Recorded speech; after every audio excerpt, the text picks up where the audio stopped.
जोहार बंधुरा कुड़माली टुटकाय सब लोग के स्वागतम। आज हमार टुटका विषय प्रथम भिडियो इटा प्राय तरह टू चिन्हबार चेष्टा करो। फलटाओ आछे और एगला फूल बटे ओई लागल आछे पाता लागल आछे डालटा भांगिए दुटा डाल ओई डालेई आछे फुलेर रंग देखो এটা আছে। আমি যখন ছোটো ছানাগুলোকে দেখি ঠাকুর দিদিরাই সব খরায় লেগে আর সকালে খরায় বসি আর তেল মাখানি ঠ্যাং পসরায়। তো আমি বলি ঘরে যেমন জায়গা নাই খেয়ে আনগায় আসি করি আর তেল মাখাছেন ফের কি ওই তেলে এইরকম ফল দুটা ফেলাই নিয়ে থাকেন। এই যে দেখছো ফলটা এরকম দুটা ফল ফেলাই করি আর ওই তেলটাকে মাখাতে থাকেন। তখন আমি অতটা বুঝতেছিলি না, তারপরে আস্তে আস্তে যখন আমাদের বাপের একটা বই আছে ওই খাতা, ওই খাতাটাই পড়বার পরে আমি দেখলি যে গা মোচড়া বিষয় লেখা আছে। তো গা মোচড়াটা আমি জানি তাহলে ছানাকে গা মোচড়া হলে ওই ফলটা ফেলান। তারপরে অনেক দিন পরে আমি যখন ওই বন্ধারকে যাইছি তখন এক লোক বলছে এটা গা মোচড়া যাই ফলিছি রে। আমি দেখি কীরকম জিনিস ওঠে। তারপরে গাছটা চিনলি, গাছ চিনভাকে এখন জন দিকে গেলেও আমি দেখি পাই। যেমন বাঙারি পুষি ঘাটি গেলে ঘাটি উঠবারখানে বাঁধারে বেশি আছে নেগাধারে, আর আন্দের বনক আছে। তারপরে বাড়িপাতা যাবার সময়ও রাস্তায় পাই গা মোচড়া। তো এখন চিনি গেছি জিনিসটা।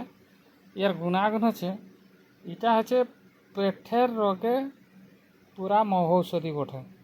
পেটের রোগ মানে যে কোনো পেট মোচড়া হতে পারে, পেট দুঃখা হতে পারে, পায়খানা পাতলা পায়খানা হতে পারে, যে কোনো এইটা পাকি গেছে ফলটা কালো হয়ে গেছে।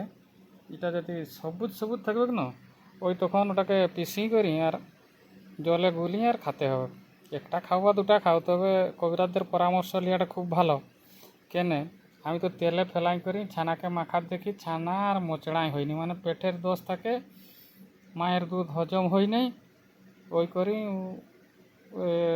তেল মাখাবার সময়টা মাখাই না, মানে তেলে ফেলাই করিও আর পেটের ভিতরের কাম করে। মানে যদি একবার সোজা একবার ওকে আমরা পিসি করি খাই তাহলে পেটের যে কোনো রোগ যাবে কি, পেট দুখা হোক পেট মোচড়া হোক। প্রায় আমি ভাবছি এই গ্যাসও ভালো হতে পারে, হজম শক্তিও বাড়ায়, নাহলে এটা পেটের কিসের কামে লাগছে। তো এটাকে গা মোচড়া, তো কেউ এটাকে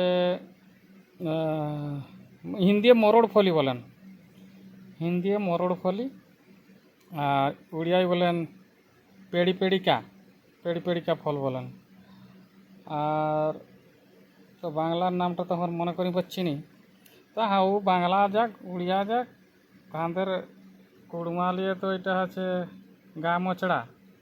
তো গা মোচড়া ফলটা আনি করে ওই লোকটার সঙ্গে যাইছিলি যখন যোশীপুরের, ওকে কিছু ফল দিয়ে পাঠালি বনলে, আর আমারও তা ঘরে আসি করে কেন ঝাটপাইটেই বাটে ওটা গেছিলো। যাক ঘর পাশে ঘর ভিড়াই করে একটা গাছ হয়েছে, বিশাল গাছ প্রায় 10-12 ফুট উঁচা হবে। ওটাই ফুল ফুটিছে ও থাকার ডাল দুটা ভাঙিয়ে নিয়ে দেখাচ্ছে। তো যদি তোরা দেখতে খুঁজবে ফলগুলা ফলিবার পরে আর একদিন ভালো করি আর উপরে রিসার্চ করি দেখব, বই ফই পড়ি করি কবিরাজি বই, যে কী প্রকৃত কী কামে লাগছে, শুধু পেটের ওষুধ ন আর কোন দিয়ে। ও বন্ধুরা নমস্কার। তো আমি তো কাকু সাবস্ক্রাইব করতে বলি নাই এখনো, তো তোদের ইচ্ছা হলে সাবস্ক্রাইব করবে। জোহার বন্ধুরা, আর বেশি বাড়াচ্ছি নি। জোহার।